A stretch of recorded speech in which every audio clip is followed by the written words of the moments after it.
from some people have been asking me about my accent, and I don't know what y'all are talking about because y'all talk weird to me. I'm talking normal, but I'm originally from Oklahoma, and was born and raised there until 4 years ago. Moved to Pensacola, Florida, where we live now, and so that's where the accent comes from. Um, just to give a little bit of background, because I know you guys know Pam's background, obviously, and her life, but um, I was married for 32 years, and I have two boys, and was divorced about the same time that Pam was, so we're kind of on a similar track as far as timing uh, and all that happened. But so I think between us, I think we figured up that we actually have been married 71 years combined. 2 months together. We just celebrated 2 months. We did. Yay! Congratulations. We made it. We're on a roll. So anyway, but I moved to Pensacola, Florida 4 years ago. We met through Pastor Robin Lewis, who a lot of you know who's from here and is in Pensacola, where that's the church that I ended up in when I moved to Pensacola. And obviously Pam has a history with Robin, has known her forever. And so that's how we met. And Robin likes to take credit for that because she was the matchmaker in kind of putting us together. So we had a lot of inside information going into us meeting. And so anyway. Yeah. And now I'm known as Pam's husband. That's my official title now. We've been talking about identity, and I've lost mine. This is my identity now, which I'm good with. Well, that's good. But I know that we met actually 2 years ago at a conference, at actually Robin's mom's birthday party, and Robin told you that I was coming and kind of giving you an idea, and you were trying to talk to me. Well, I did not want to talk to him because, as most of you knew, I was like, marriage is not in the story for me again. It's me and Jesus, and I'm going to do whatever God has called me to do, and I'm fine doing it alone. And I have so much ministry, and I love Ohio. I love what I'm doing here, and there's no way, as much as I always wanted to be in Florida, this was home, and this is my foundation. This is what I'm doing. And so the first time that he tried to talk to me, he said I was a snob.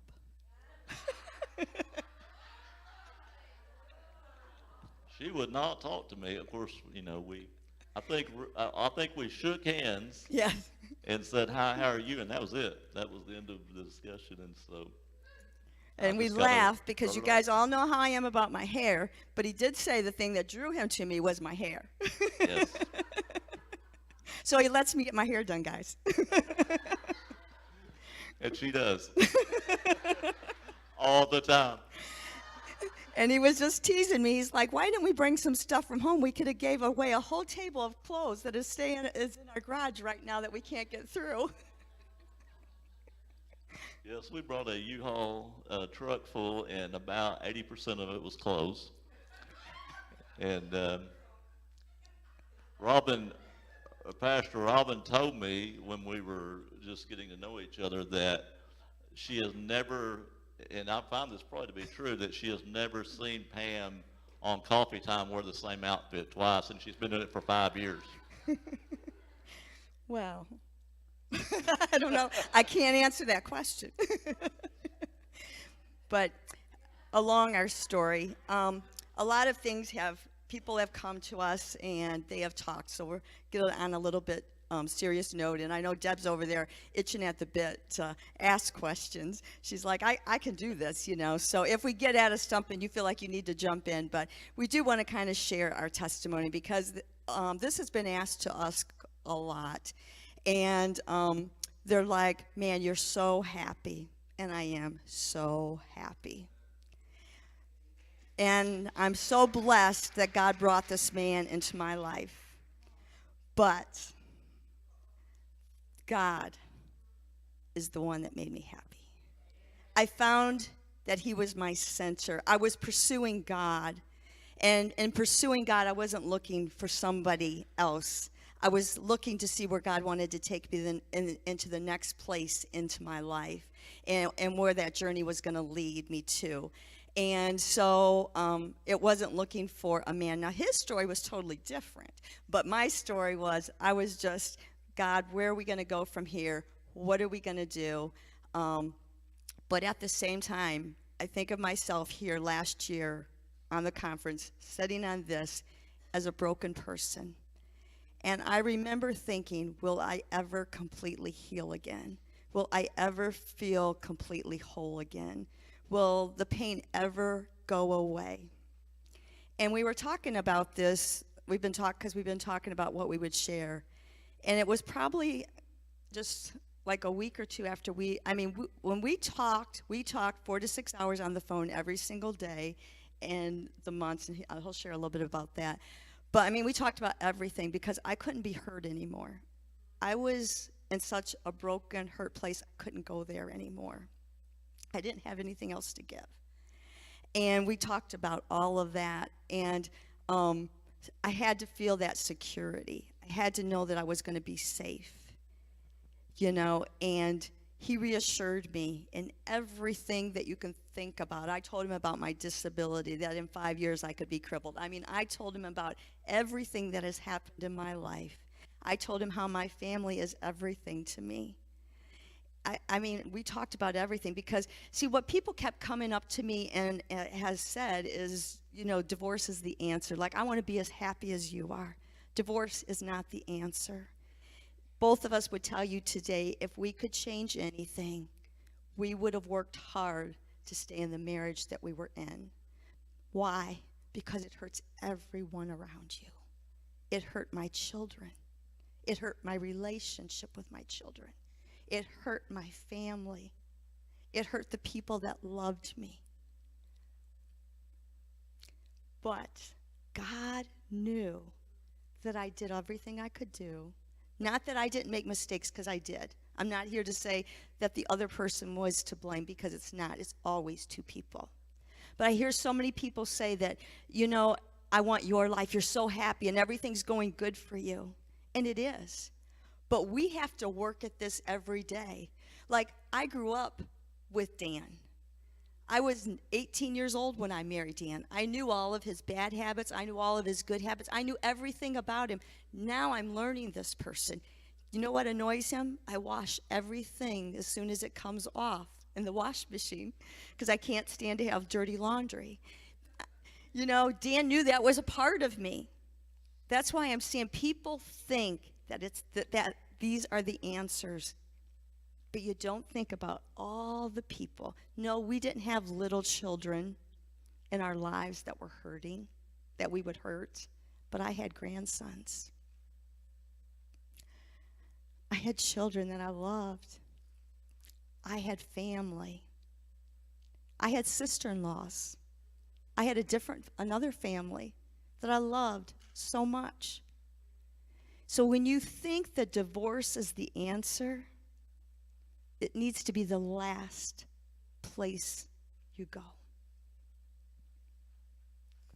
Yes, that's true. And, my background, I've come from divorce as far as from a kid's perspective. My mom and dad, between them, have been married and divorced 5 times. So from the kids' side of it, which I've helped Pam with this some, that, I understand that part of it. From being young and then even as an adult, watching it happen in my parents' life. So it's hard. It does affect everyone, and but sometimes that's where it ends up. It's not it wasn't God's plan for our lives, in our individual lives before, but God, you'll never hear me say that God brings bad things on someone to teach them something, because I absolutely don't believe that. If I told you that I'd put sickness on my children to make them better or to make them learn something, you'd put me in jail for that. God doesn't do that. He's a better father than I am. So he would never, he didn't put either one of us through a divorce to teach us something or to punish us or anything like that, because he's a good God. But what he will do is when something bad happens, situations come up like this, that he's going to immediately start trying to turn it around and make something good out of the ashes of whatever it may be. He's not trying to teach us something with it, but he's trying to teach us something coming out of it, because he's not the one that caused it to happen. It wasn't his will for our lives individually. But once it happened, once that became the final answer, then he started trying to work it out. And we've talked a lot about this, about, at what point, you can over spiritualize everything, and I'm not a fan of over spiritualizing things. God operates, and he's just a little bit smarter than we are, okay? Or he's a little bit smarter than I am. You can speak for yourself. He's a lot smarter. He knows things. Did he know we would be in this spot? I'm sure he did. But his will for us initially was not this. But once it got to this point, now I think as soon as divorce was apparent in our lives, I think the plan for us coming together was in play. And so he started, and when you think about it, I mean, Pam loves it here. She loves you people. And it's almost intimidating to me because, I'm in Pensacola. I've only been there 4 years. I don't know a lot of people. My family's in Oklahoma. That's where my Sandusky is Ardmore, Oklahoma. That's where I know people. People know me in and out of church both. But in Pensacola, I go to the grocery store and not see anybody for 6 months. The only time I see people is at work and church that I know. Pensacola's a pretty big place. And Pam's having to adjust to that, because when we're here in Sandusky, every time we walk into a store, I hear someone say, "Hey, Pam!" And it's amazing. We go in the store in Pensacola and no one says anything, so she's having to get used to that. The scary part of that is when we go into a store here, someone says, "Hey, Pam," "Hey, Brian, how are you?" And I don't have a clue who they are. But through Facebook, I'm well known in Sandusky, Ohio, probably more known than I am in Pensacola, Florida. Funny story, the first trip that I came here, I think it was the first day I was here, we pulled up to the Speedway, and I know I'm always off track, but, she gave me the microphone. So walked into the Speedway while she sat in the car, and we got back in the car and left, and someone texted her and said, "I just saw Brian go in Speedway." I'm like, "I've been here 1 day." Everybody knows her. So when I say that I lost my identity, I'm her husband, I am. That's how I'm known. But anyway. So as we walked through our journey, as most of you know, it was a quick journey. Do we suggest that? Absolutely no. We do not tell anybody to do it the way we did. I remember coming home. Pastor Tony and Michelle found out about all of this through every text and stuff, that everything was going on. We had been talking for a few months, but I told him I just needed a friend. I just needed someone, because I got tired of telling all of you guys about all my pain, because I wanted the pain to go away. And it wasn't going away. And I just felt like I was just telling this story, and I was angry with myself, because the people that I counsel with, I'm like, you just got to give it to God, and you just got to go on. And I was trying to do that. I was really trying to go on to the next place in my life. But I hurt so bad that I couldn't stop hurting. And so when all this started transparent, because it was just like I just wanted a friend, so we came together that we were just going to talk to each other about what we were going through, because it was so similar. We just wanted to be that friend for one another. So in the months that we were talking and we were communicating, all of a sudden, and we talk about it, I don't even know when it happened, and it really did happen, I believe within 1 to 2 weeks, it was gone. I felt whole again. I felt alive again. I felt like God restored everything. I wanted to live again. I felt like I had purpose again. And it's not because of him completely, but it's because of who God had. And I remember coming home and telling Tony and Michelle, I'm at least going to be here to June, if not longer. And and I apologize because I lied. No, but God put everything into place because it was God's timing. It was God's timing for me to go. The food ministry, how I came to Danielle and Matt, and it was the timing for them to take over. And it was everything, coffee time, everything. It was just like, it was like boom, boom, boom. I knew it was the end. I knew I was finished here. I knew I had done everything that I was supposed to do, and I knew there was a new beginning, a new start. And like we talk, I don't know what day it actually happened, but I know it was in our conversation that the healing came, and it was the healing of God that healed me to bring me back to the person. Because he said one day I changed the conversation. Because because my conversation to him every day almost that we would talk is like, I don't know what I did wrong.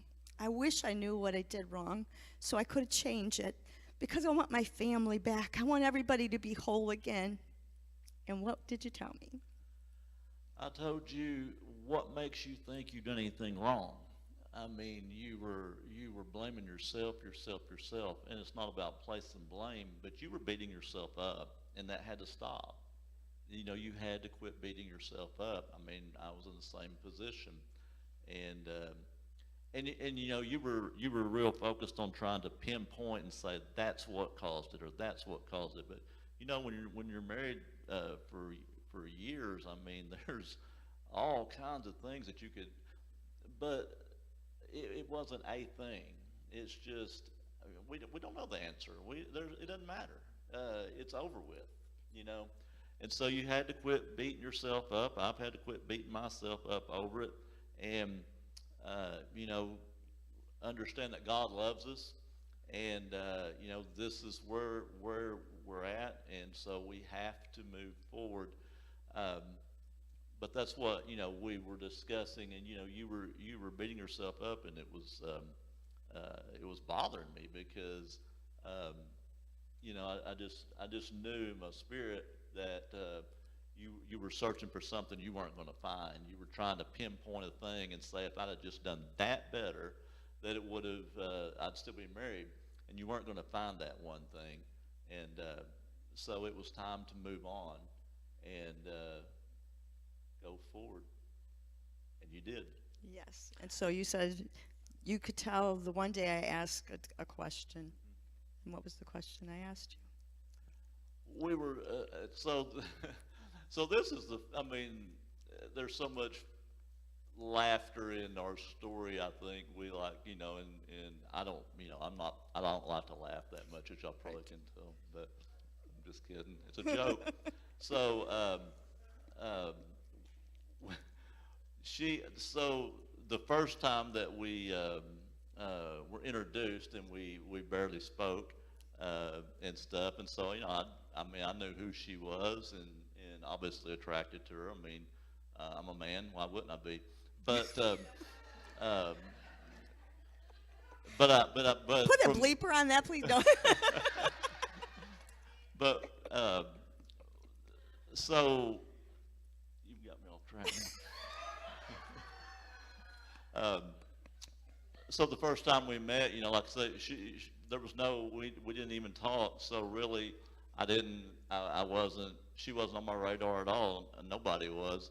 And so the second time, which was been, I guess, last summer, I just saw on Facebook through Robin's post that she was in town in Pensacola, and they were, you know, out at the beach and going out to eat, and went to a concert and different things with Lori. And so I knew Pam was in town, and so I think it was Thursday when I saw that, and so I thought, well, maybe she'll be at church Sunday, and I'm going to talk to her, and I'm gonna try one more time.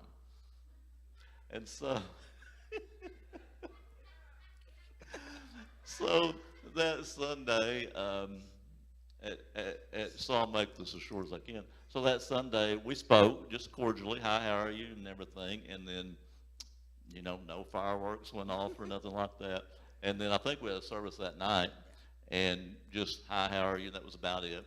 And so really that was it. We didn't even talk. So I knew just from listening to y'all discussion that you were flying out Tuesday, I believe it was, that week. So I didn't think nothing about it. Tuesday afternoon, now she's been in Pensacola for a week, Tuesday afternoon, she's leaving, and Robin texts me and said, Pam said, do you think it would be okay if she sent you a Facebook request? And I'm like, sure. And so about an hour later, I get the Facebook request, I accept it, and then about an hour later, I get a message from Pam. She's at the airport leaving town. And she reaches out to me finally. And so we started messaging while she was at the airport, and we never stopped. No. We messaged for 3 or 4 days.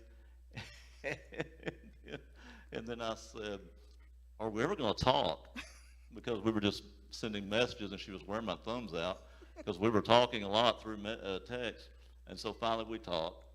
And so I bet we talked 3 or 4 days, and then one day just there was a total, just a change in your tone, and you said, I want to learn more about this Brian Scott. And so that's when the relationship kind of took a turn, and we started to really get to know each other, and here we are. Yeah. Yeah. So not only did I get a husband, I got 2 dogs. Of where I think if you do not have good, that has been our key, and that's kind of been our vow to each other, that, you know, if there's something I'm doing that is ticking you off, because I know that I can tick you off, you know. I'll get there at 3 o'clock, you'll get there at 3:30. No, just teasing. But ask RJ when we went to the game. RJ's way up here and Brian's way back here. Almost 40 years. I mean, I wasn't free to be me because I wanted to make everybody else happy. I wanted to do what everybody else wanted me to do. I wanted to be what everybody else thought I should be. I remember as a child wanting so much to make my dad happy and for him to be proud of me, and just trying my hardest to do everything before he would even ask, and I still couldn't do it. You know what I'm saying? Because we're all human and we're all going to fall short. So I finally found that gosh, and so loved, and I know he is my gift from God. I know that he brought him into, we met through Robin, but they thought, because I would have never, ever gone out satisfied just to have my own life. I want in this, you know, relationship. Robin was telling me that, you know, you were just not you. And that, you know, you were so, you know, down and out and stuff. And so I said, I'm gonna make her laugh. That's my goal. And it didn't take long, and stuff. So, you know, it's kind of overwhelming. Seriously, it really is sometimes, because when I come back here, especially and stuff, you guys, you know, come up and tell me, thank God. You know, people tell me, thank you for loving, think that she's back. Better than ever. You know, Jesus is in God and stuff. Well, you got to be, he speaks in a soft, still voice through the inside. He doesn't speak through here. So we have to really focus on listening and giving attention to that. But communication is the key with any relationship. And we're going to do that. We talk and talk and talk and talk and talk. But we listen too, and I think that's important. You know, we don't just.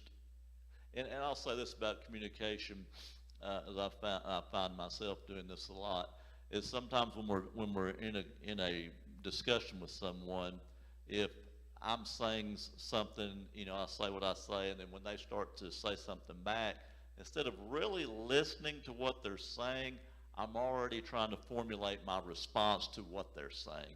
It's already going in my head trying to think what I'm going to say, and I hear about the first 10 words of what they say, and then I lose the last part of it because I'm already thinking about my response. We need to listen, and if it means listen and pause and then formulate my response, then I'd be a much better listener if I did that. But this isn't a news flash, but I can tell you that this woman, what you see here ministering and the way she loves people, she told me from the get-go, she said, I love deep. And she does. She loves me, and for the record, I'm very happy, okay? She's talking about how happy she is. I'm very happy. God just loves me, and he has blessed me with this relationship and this woman, and I'm looking forward to, we don't know where we're going or what's going to happen, and you're crying, but, but we're going to run with it, and we're going to, we're excited. I feel young again, and she does too, and we just, but it's not an outside thing. You can't, like she's talking about, I can't make her whole. We so often look for outside things to fill inside voids. You can't do that. You fill the inside void with God, and you got to get that right. So, I'm coming from the outside, and I can't feel what she needed from the inside. We had to individually get whole, because if we didn't, we'd be bringing all of our brokenness and our baggage into a new relationship, hoping that relationship would fix it, and it won't. There's a lot of statistics out there. I won't get into statistics, but second marriages are difficult. They have a high failure rate. First marriages aren't too good as it is in this day and age, unfortunately. But and I think that's the reason that second marriages struggle, is because you bring so much baggage from the first relationship that, me and her, we obviously have helped each other kind of at the tail end of the healing process, but we had to get right and healed first, and divorce is a horrible thing. It really is. It was my, you've seen what she's dealt with. It's horrible. I hate it. It was probably the worst 2 years of my life, being single and going through that. And there's nothing wrong with being single. If you're single, there's nothing wrong with that. I just personally didn't like it. I've said this before. I believe I'm built for marriage. I just think I do better in a relationship than I do single. I was like a fish out of water. But I went to a class one time, and this really helped me, that divorce is not a splitting apart of two people and they go their own way. It is a ripping apart of a relationship, and there's jagged edges, and it's not pretty, and there's really no good way to go about it. It's going to hurt, and it's going to rip, and it's going to rip people around you that are involved in it, and there's just nothing pretty about it. And like, what we really wanted to emphasize today, as Pam said, is a lot of people just see the happiness with us, and we're happy. Don't get me wrong, there's nothing wrong here and stuff, but we're going to make sure we do the things we need to do to stay there. But, I guess what we really want to emphasize was that,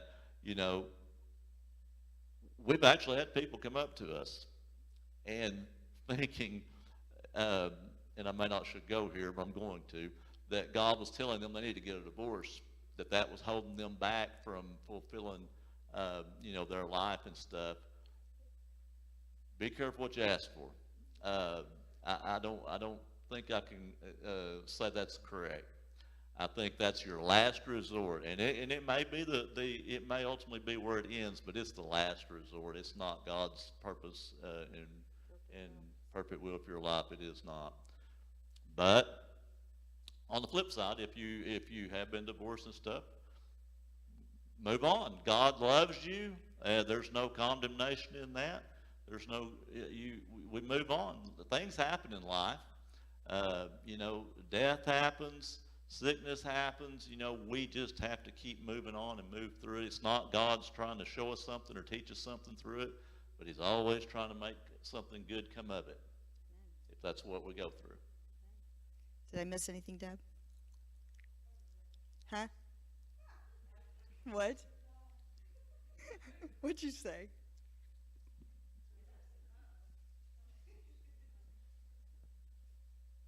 You know I love you, right?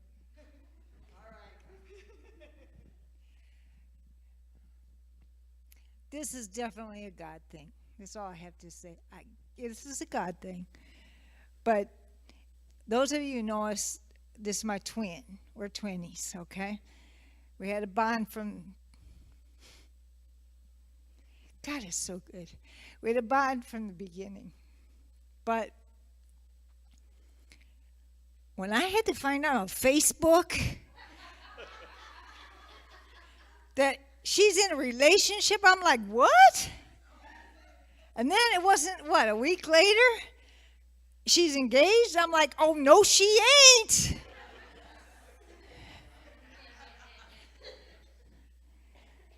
And then the second thing, I mean, you're a great guy. I know you are. And I see God on you in your life. But I was like, Pam, you can't be just going there and getting married. You don't know this guy. How can you have relationship when he's over there? You only see him, twice a year or whatever? And talking on the phone and texting is not relationship totally. Because people say what they want to say when they don't say it to your face, right?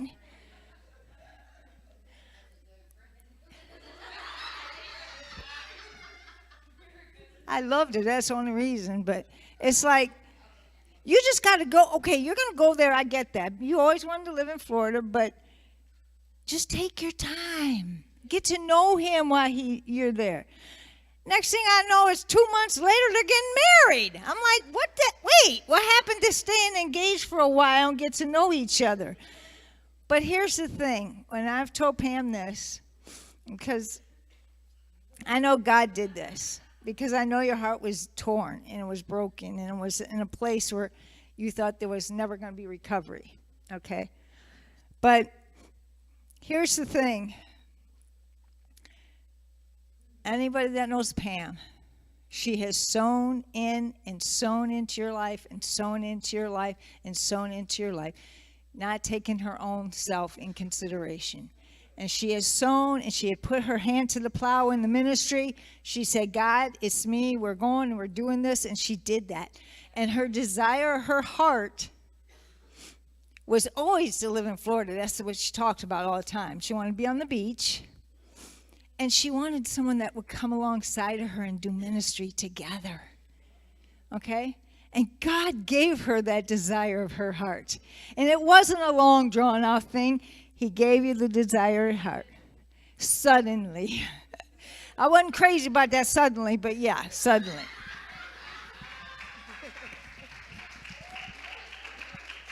Suddenly. Who knew when we did the conference last year that I was going to have suddenly in that area of my life? But thank you guys for coming out and listening to our story. And I love you guys all. I'm so glad that you have got to meet Brian, the one that completes me. Jesus completes both of us. And we are excited about what's going to happen at 6 o'clock. I just know that what God started last night is going to finish tonight. So thank you so much for allowing us to be here, and we look forward to seeing you tonight. And if you're not back here tonight, for all you that come to Father's Heart, we'll both be here tomorrow, and then he flies out on Tuesday, and I get to be here another week. So excited to see everybody. I love you guys. Thank you.